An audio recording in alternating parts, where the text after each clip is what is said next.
오늘 로마서 말씀에서 상속자라고 하는 말이 있습니다. 상속자라고 하는 것은 후사라는 말이고, 또한 이 말은 아버지가 가지고 있는 모든 재산을 가질 수 있고 누릴 수 있는 그런 자격 있는 아들을 말합니다.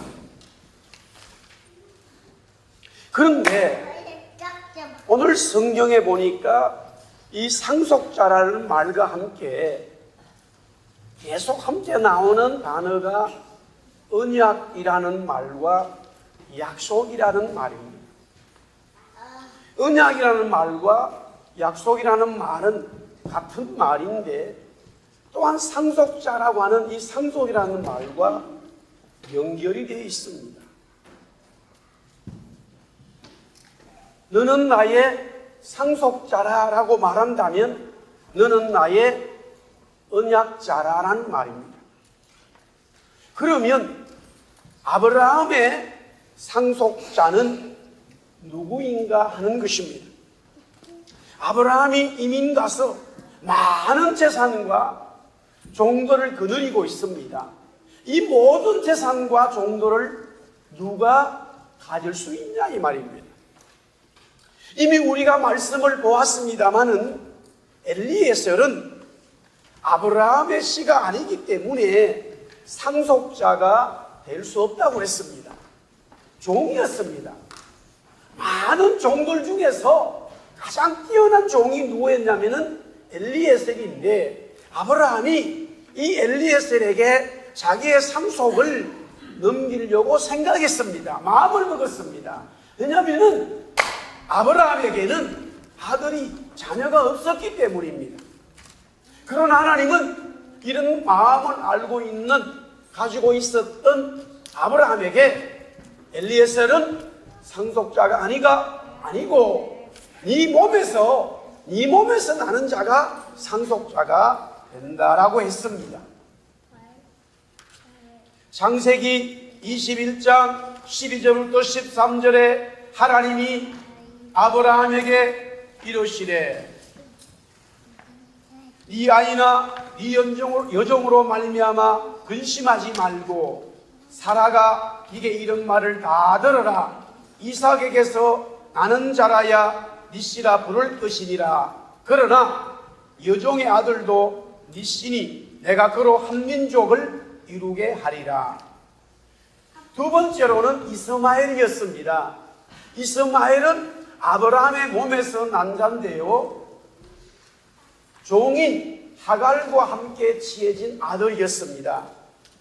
분명히 결정적으로 아브라함의 아들인데, 여기서 질문은 하나님이 아브라함의 아들 이스마엘을 아브라함의 씨로 인정하겠는가라는 질문을 제가 중보기도 시간에 우리 제자반에 물은 적이 있습니다.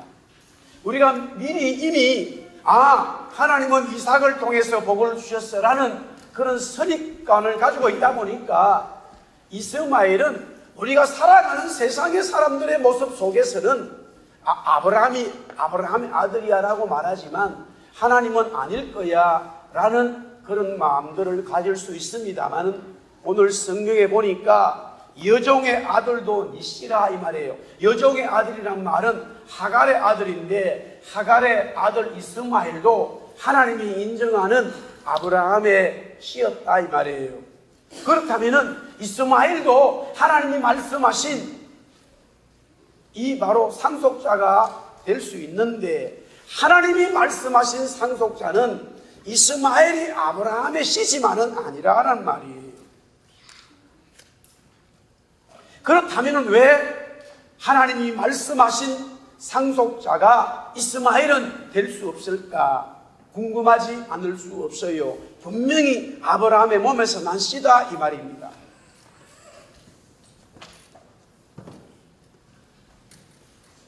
창세기 16장 10절과 11절에 보니까 여호와의 사자가 또 그에게 이르시되 내가 네 씨로 크게 번성하여 그 수가 많아 셀 수 없게 하리라. 여호와의 사자가 또 그에게 이르되 네가 임신하였은즉 아들을 낳으리니 그 이름을 이스마엘이라 하라. 여호와께서 내 고통을 들으셨다. 아브라함의 아들이 결국 2명이 된 거예요. 이스마엘이 먼저 태어났고 그 다음에 이삭이 14년 후에 태어났습니다. 하나님은 이스마엘과 이삭에게 똑같이 많은 후손들이, 많은 상속자들이 생긴다고, 후사들이 생긴다고 말씀했습니다. 이스마엘이나 이삭이나 별반 차이가 없더라 이 말입니다. 그런데 성경을 가만히 보니까 분명히 이스마엘과 이삭은 아브라함의 씨인 것은 분명한데 하나님이 약속하신 것은 이삭이라 이거예요. 그러나 현실적으로 들어가 보니까 이스마엘이나 이삭이나 다 많은 복을 받더라 이거예요. 그러면 뭐가 다른가?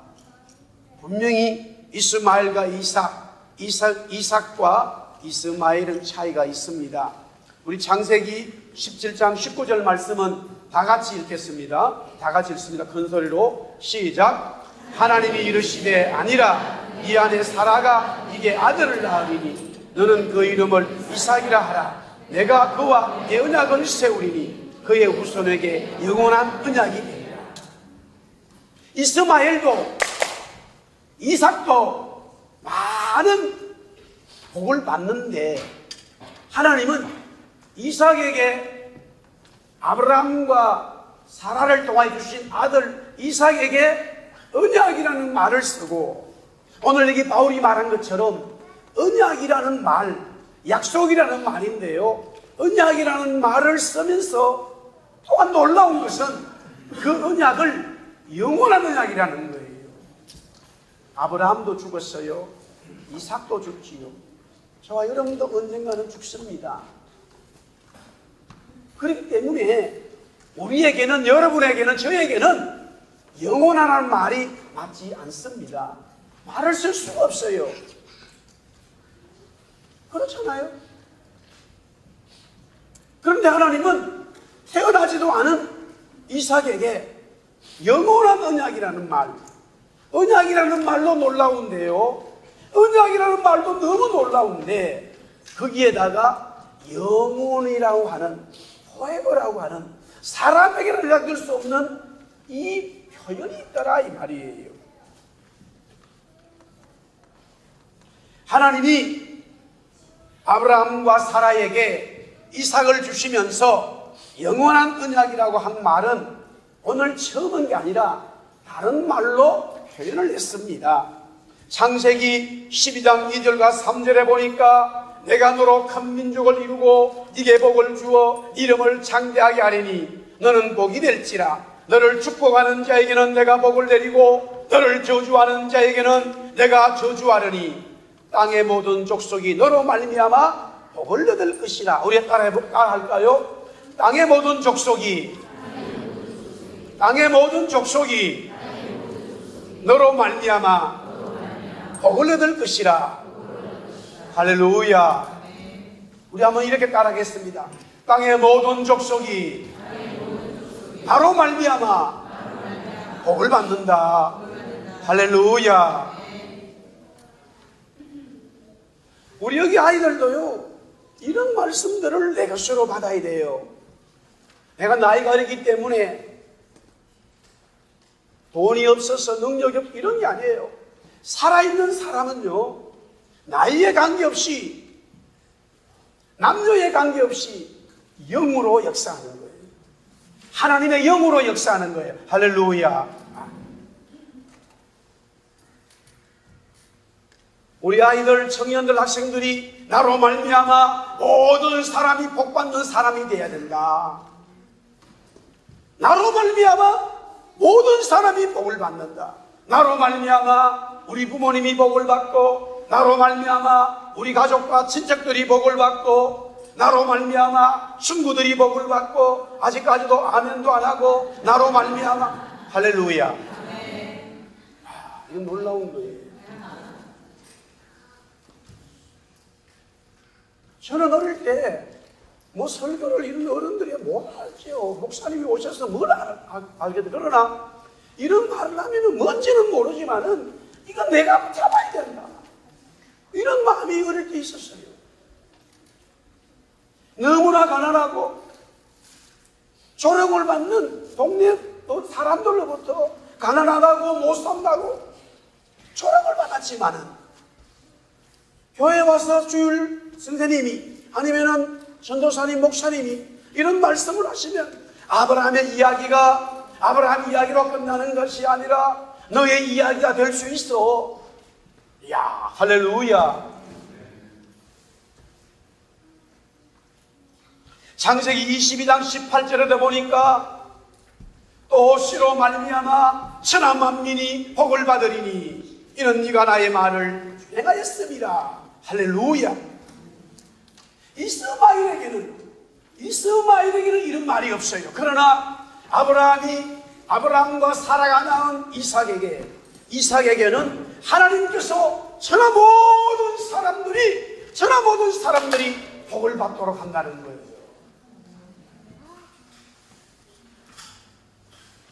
아브라함이 복을 받는 것은 아브라함 자신뿐만이 아니라 천하 만민족 모든 열방과 민족이 복을 받는다는 거예요. 성경이 말하는 복, 블레싱이 뭐냐 이거예요. 돈이 많아지고 성공하고 그런 것도 복이라 할 수 있겠지만 성경이 말하는 것은 성경 말씀에서 말하는 복은 그 진짜 복이 왔기 때문에 그런 일들이 일어날 수 있는 거예요. 그러나 진짜 복이 왔어도 저와 여러분들이 생각하는 복이 아닌 것이 있어요. 분명히 스데반은 복을 받았어요. 스데반 집사님은 복을 받은 자였는데 그는 돌에 맞아 죽었어요. 세례 요한은 복을 받은 사람이었어요. 세례 요한은 복을 받은 사람인데 그때 당시에 헤롯 왕으로부터 목을 잘렸습니다. 바울은 복을 받은 사람이었어요. 바울은 분명히 복을 받았다고 그랬어요. 그런데 바울은 로마 감옥에서 순교를 당하게 됩니다. 베드로는 분명히 복을 받았어요. 분명히 복을 받았지만은 그는 거꾸로 십자가를 지고 죽는 그런 삶을 살았습니다. 죽는 삶을 보면은 스데반이나 바울이나 베드로나 우리가 보는 관점에서는 복을 받지 못한 자들이 적어도 복을 받았다면은 오늘날처럼 집을 가지고 복을 받았다면은 세상 사람들이 누리지 못하는 이 자동차도 있고 헬리콥터도 있고 비행기도 있고 자가용 배도 있고 엄청나게 좋은 그런 집에서 많은 사람들을 거느리며 그것이 야 이민 와서 저 사람이 저렇게 사니까 너무 많은 복을 받았구나. 그렇게 그것도 복이겠지요. 그러나 성경이 말하는 복은 그런 복도 들어가 있지만은 하나님 말씀대로 분명히 말았는데 세상 사람들이 말하는 것처럼 멸시와 천대를 받는 것도 하나님이 말씀하신 복 속에 있더라 이 말이에요. 할렐루야.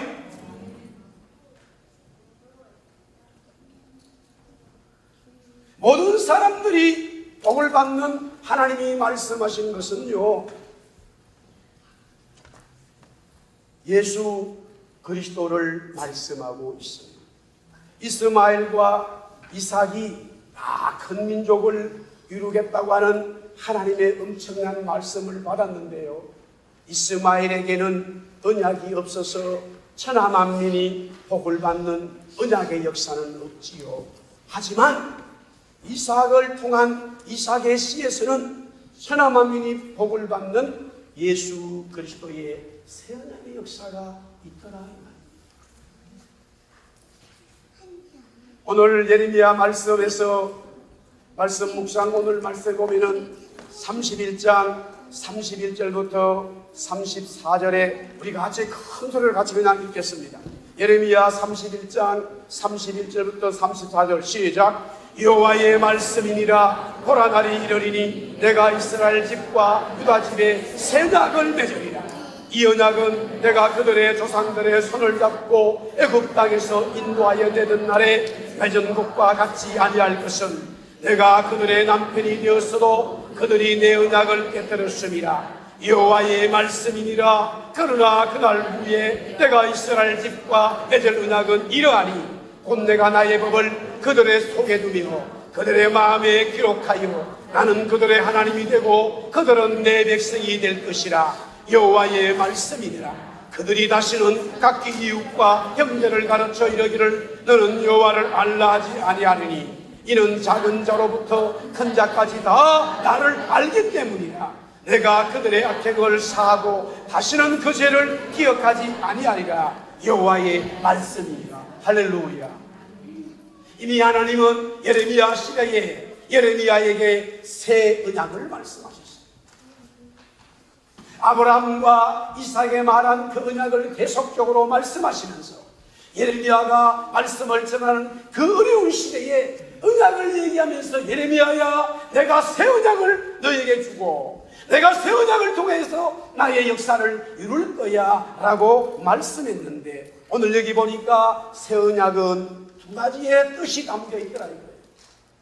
작은 자에서부터 큰 자까지, 남자에서부터 여자까지, 능력 있는 사람이나 없는 사람이나 이방인이나 유대인이나 할 것 없이 모든 사람들이 새 언약의 주인공이신 나를, 하나님을, 야훼 하나님을 깨닫는다는 거예요. 알고 있다는 거예요. 새 언약을 소유한 사람들은 하나님을 안다는 거예요. 새 언약을 소유한 사람들에게는 두 번째는 보니까 그 사람들의 모든 죄를 다 도말하여 준다는 거예요. 야, 그것이 어떻게 그렇게 일어날 수 있는가? 여기에 말하는 새 언약은 바로 새 상속자예요. 예수 그리스도를 통하여 주시는 하나님의 은혜의 언약을 말하는 거죠. 보십시오. 저와 여러분들이 새 언약을 가졌다고 한다면 그 새 언약은 예수님을 가졌다는 것인데, 예수님을 진정으로 가진다는 하나님을 제대로 알고 있는 거예요. 종종 묻습니다. 당신 하나님 알아요? 머뭇거리면 예수님을 모르기 때문에 하나님을 모릅니다. 예수님을 깨달은 사람들은 야훼 하나님, 이 세상을 창조하시고 나를 구원시키고 모든 사람을 만드신 그 하나님을 너무나 정확하게 아는 거예요. 예수 그리스도를 고백한 사람은 하나님을 너무너무 잘 알아요.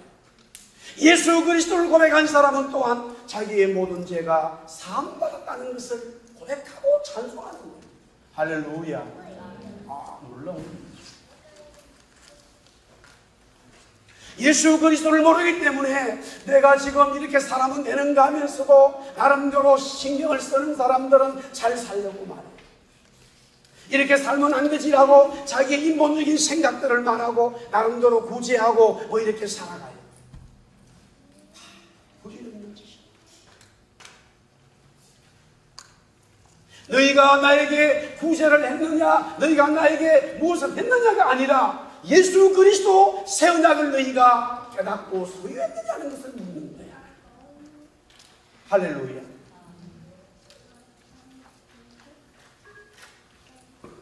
누가복음 22장 19절부터 20절에 또 떡을 가져 감사하기도 하시고 떼어 그들에게 주시며 이르시되 이것은 너희를 위하여 주는 내 몸이라. 너희가 이를 행하여 나를 기념하라 하시고 저녁 먹은 후에 잔도 그와 같이 이르시되, 우리 따라하겠습니다. 이 잔은 내 피로 세우는 새 언약이니. 할렐루야. 예수님 자신이 새 언약인 것을 이제서야 공부하게 됩니다.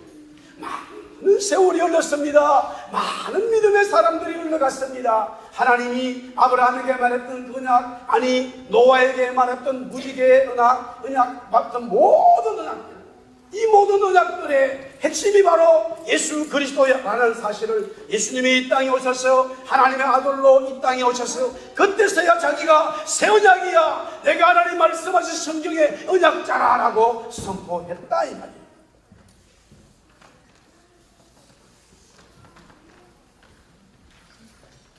바울 사도가 말하는 상속자의 단어가 아브라함에게 해당되는 상속자는요, 단수로 표현되어 있지만 모든 사람에게 해당되는 상속자는 복수로 되어 있어요. 그러므로 모든 사람들이 상속자가 될 수 있다는 것이죠. 로마서 4장 17절에 보니까 기록된 바 내가 너를 많은 민족의 조상으로 세웠다 하신가 같으니 그가 믿은 바 하나님은 죽은 자를 살리시며 없는 것을 있는 것으로 부르시는 이시니라.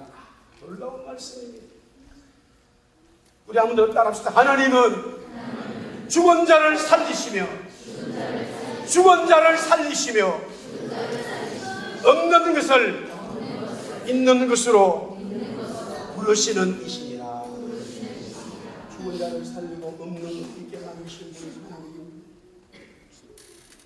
없는 것도 있게 만드시고 죽은 자도 살리시고 살린 자는 영원히 살리시는 하나님이에요. 할렐루야.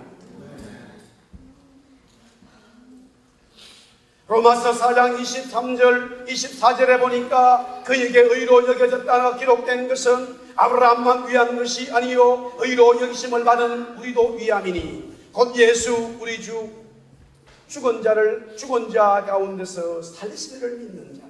아브라함만 의로 여김을 받는 것이 아니라 모든 사람도 해당된다는 것이죠.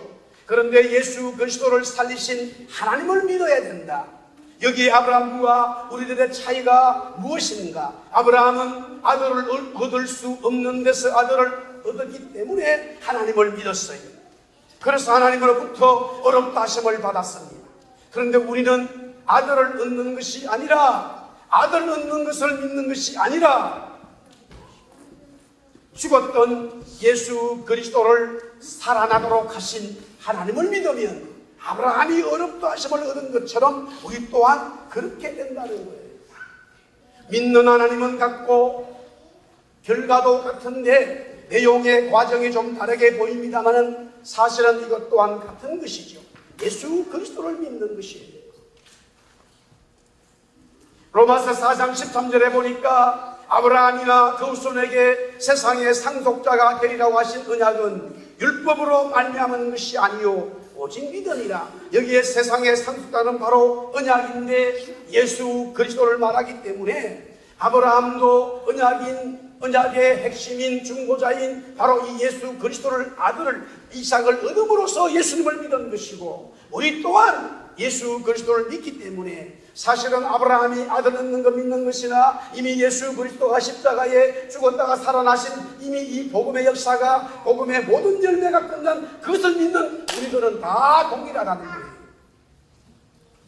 히브리서 12장 1절에서부터 2절에 이름으로 우리에게 구름같이 둘러싼 거대한 정인들이 있으니 모든 무거운 것과 얽매기 쉬운 죄를 벗어버리고 인내로서 우리 앞에 당한 경주를 하며 믿음의 주여 또 온전케 하시는 예수를 바라보자.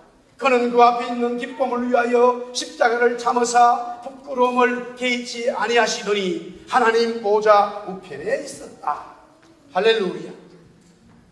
우리에게 구름같이 둘러싼 흑한 정인들 아벨, 에녹, 노아, 아브라함, 사라, 이삭, 요셉, 야곱, 모세, 기생, 라합, 기도온, 바락, 삼손, 입다, 다윗, 사무엘 등등 모든 믿음의 선진전은 다 예수님을 바라보았어요. 초림으로 오실 예수님을 바라보았고 우리는 재림으로 오실 예수님 바라보면 구원받고 하나님으로부터 의로운 사람으로 칭함을 받는다라는 거예요. 그래서 저와 여러분들도 아브라함이 받은 모든 복을 이삭이 상속자가 되어서 누린 것처럼 우리 또한 하나님의 상속자가 될 수 있다는 것이죠. 당연히 상속자가 된 믿음의 사람들은 주님이 말씀하신 복음의 사명, 즉 상속자를 계속적으로 만들어가야 합니다. 요한계시록 12장 1절에서부터 5절에 하늘에 큰 이적이 있으니 해를 옷 입은 한 여자가 있는데 그 발 아래는 달이 있고 그 머리에는 12벨의 관을 쓴다.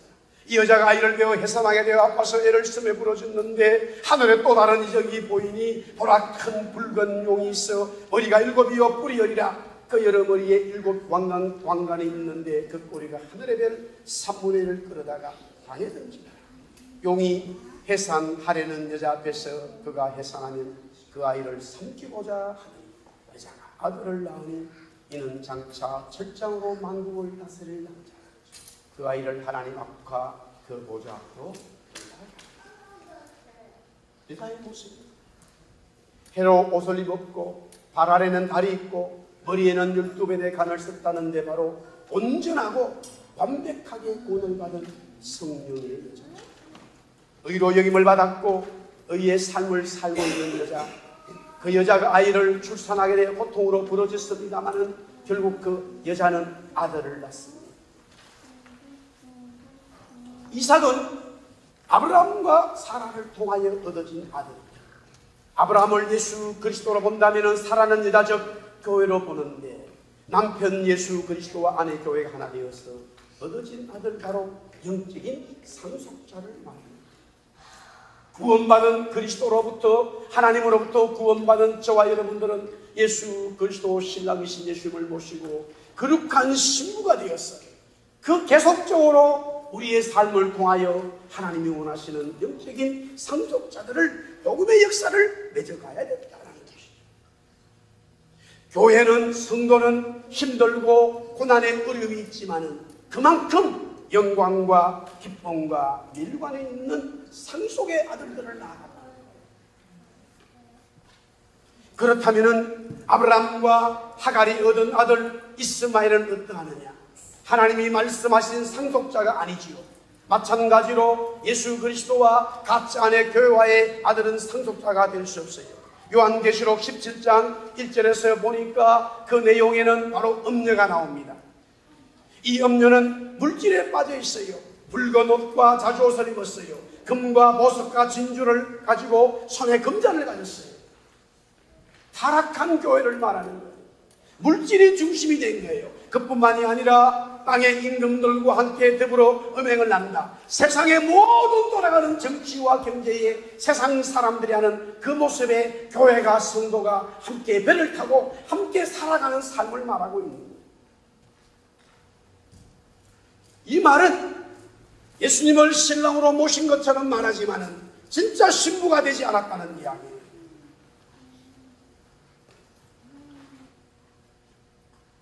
예수님의 이름과 삶을 가지고 있는 교회처럼 보이지만은 진짜 신부는 아니에요.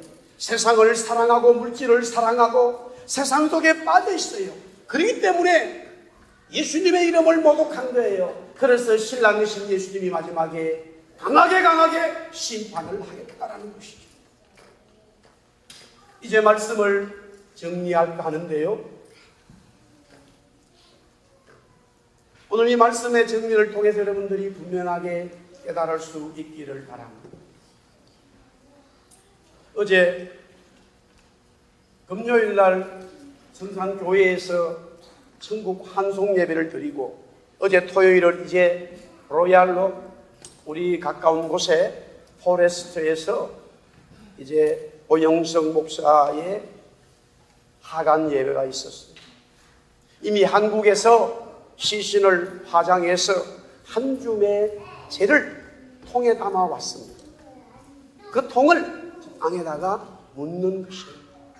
제가 이 예배를 집례하면서 처음에 그 소식을 들었을 때는 너무너무 힘들고 눈물이 나고, 혼자 오 목사와 함께 했던 사진들을 보면서 너무나 많은 시간들을 보냈어요.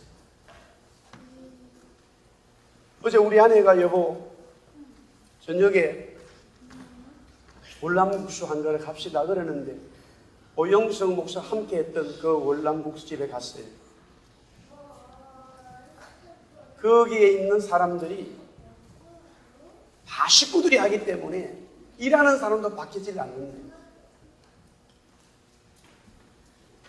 오영석 목사를 기억하고 있는 거예요. 항상 넘버 8 라지 with spring roll anytime anywhere, 항상 그것만 시켜요. 제가 그 이야기를 했어요. 너무 건강했다. 그런데 제가 어제 그 화관 예배를 집례하면서요, 세 종류의 사람들이 있음을 봤어요. 그러세요? 첫째는 유가족이더라. 첫째는 유가족. 오 목사님의 아내와 두 아들, 그리고 며느리, 또 유가족들 식구들이 있어요. 그 다음에 두 번째 종류의 사람들은 오영성 목사님이 목회했던 성산교회의 교회. 세 번째는 오영상 목사님을 알고 있거나 아니면 가족을 알거나 하여튼 이 화관 예배를 참석하면서 위로하기 위하여 온 많은 사람들. 이렇게 세 종류의 사람이 있는데 진리하는 중에 이 세 종류의 사람이 또 세 종류의 다른 모습을 가지고 있더라는 거예요. 하나는 오영식 목사가 믿고 따랐던 그 예수님하고는 아무 관계없는 사람들이에요. 지금 분명히 예수님의 이름으로 예배를 진리함에도 불구하고 복음이 뭔지, 예수님이 뭔지, 천국 가는 게 뭔지를 모르는 전혀 복음과 무관한 한 종류의 사람이 있더라는 거예요. 그게 가족일 수도 있고, 그게 성산교회 사람일 수도 있고, 그게 오 목사를 알기 때문에, 가족으로 알기 때문에 어떤 사람일 수도 있고, 저는 모르겠어요. 그러나 분명한 것은 그 부류 속에 복음을 전혀 모르는 한 종류의 사람이 있더라. 두 번째는 이스마엘과 같은 사람이에요. 복음을 알고 교회를 알지만 또 교회 속에서 살고 있지만 진짜 주님이 원하시는 성도, 구원받은 신부가 아닌 자들이에요. 그리고 마지막 세 번째는 주님이 원하시는 구원받은 진짜 성도, 신부들이 있더라는 것입니다. 그런데 가만히 생각해 보니까 지금 바울이 이 상속자를 이야기하면서 아브라함에게는 세 종류의 상속자가 있었다라는 거예요. 하나는 엘리에셀입니다. 엘리에셀은 아브라함의 씨가 아니기 때문에 전혀 하나님이 말씀하신 언약의 씨와 관계없어요. 자신의 삶을 너무너무 열심히 살아가요. 그렇기 때문에 아브라함이 그 많은 종들 중에 엘리에셋을 자기의 상속자로 삼으려고 했어요. 사랑하는 성도 여러분, 이미 나서 보십시오. 아니, 한국에서도 마찬가지예요. 얼마나 많은 사람들이 자신들의 삶을 위해서 노력하고 살아갑니다. 그러나 그들은 하나님이 뭔지, 구원이 뭔지, 하늘나라가 뭔지 전혀 모르고 살아가는 일명 우리가 말하는 불신자들. 너무너무 열심히 살아가기 때문에 엘리에셀은 아브라함으로부터 상속자로 칭함을 받을 수 있는 그런 자리에 올라간 것처럼 복음을 모르지만은 너무너무 열심히 살아서 나름대로 성공을 하는 그런 사람들이 이 세상에 너무나 많습니다. 두 번째는요, 이스마엘이죠. 분명히 아브라함의 씨입니다. 그러하기에 하나님으로부터 번성하는 복을 받아요. 그러나 영원한 복은 아니죠. 세 번째는 이삭입니다. 영원한 언약의 상속자죠. 하나님이 주신 복이 땅과 하늘에 연결되는 영원한 상속자 아들. 또한 주님은 말씀합니다. 씨 뿌리는 비유로 세 종류의 사람, 세 종류의 상속자가 있음을 말씀하고 있습니다. 첫 번째는 길가에 떨어진 씨입니다. 복음과 주님과 언약과는 아무런 관계가 없어요. 복음, 언약, 천국을 들어도 관심이 없어요. 자신들의 삶에만 중심을 두고 열심히 살아가는 세상 사람들. 두 번째는 돌짝이나 가시덤불에 떨어진 씨입니다. 기쁨으로 복음을 받았지만은 세상의 삶에 얽매이기 때문에 끝내 주님이 원하시는 열매를 맺지 못합니다. 교회라고 하는 공동체는 있어요. 복음, 선교, 헌금, 영광, 언약 이런 모든 것들을 알고 함께 동참하기도 합니다마는 끝내 세상에 대한 삶이 더 맛있고 더 좋고 그것이 중심이 되기 때문에 주님이 원하시는 성령의 삶은 끝내는 그루지를 못합니다. 이것은 다른 말로 가짜 성도 교회라고 합니다. 하갈이 사라를 괴롭히고 이스마엘이 이삭을 괴롭힌 것처럼 가장 교회 속에서 영적으로 성령의 역사를 맡는 것은 어떤 면에서는 불신자가 아니라 복음을 어느 정도 알지만은 내 삶의 모든 중심이 세상에 연결되어 있는 이런 종류의 돌짝이나 가시 있던 물에 떨어진 씨앗이라는 것이죠. 세 번째는 옥토에 떨어져서 성령님의 열매를 맺는 자들입니다. 말씀대로 하나님의 사람들이죠. 이 땅의 삶이 하늘과 연결되어져 있어요. 영원한 언약의 상속자들이 되어서 주님의 신부로 영광을 누리고 살아가는 자들. 할렐루야. 사랑하는 성도 여러분, 어떤 종류의 사람이 되기를 원하십니까? 우리는 이삭 같은 하나님의 영원한 언약자가 되어야 될 줄 믿습니다. 우리는 또한 옥토에 떨어져서 성령님의 열매를 맺어가는 주님의 거룩한 씨가 되어야 될 줄 믿습니다. 또한 우리는 주님이 요한에게 말씀하신 것처럼 해와 별과 달의 영광을 누리고 복음의 열매를, 복음의 아들들을 생산해가는 거룩한 하나님의 사람, 고통이 있고 슬픔이 있을 줄은 몰라도 복음을 위해서 살아가고 주님 위해서 살아가고, 그것이 내 자녀일 수도 있고 그것이 내 물질일 수도 있고 그것이 내 삶일 수도 있지만 모든 것이 주님의 것이고 하늘의 영광으로 연결시킬 수 있는 그런 값진 하나님의 거룩한 신부가 되어야 될 줄 믿습니다. 기도하겠습니다.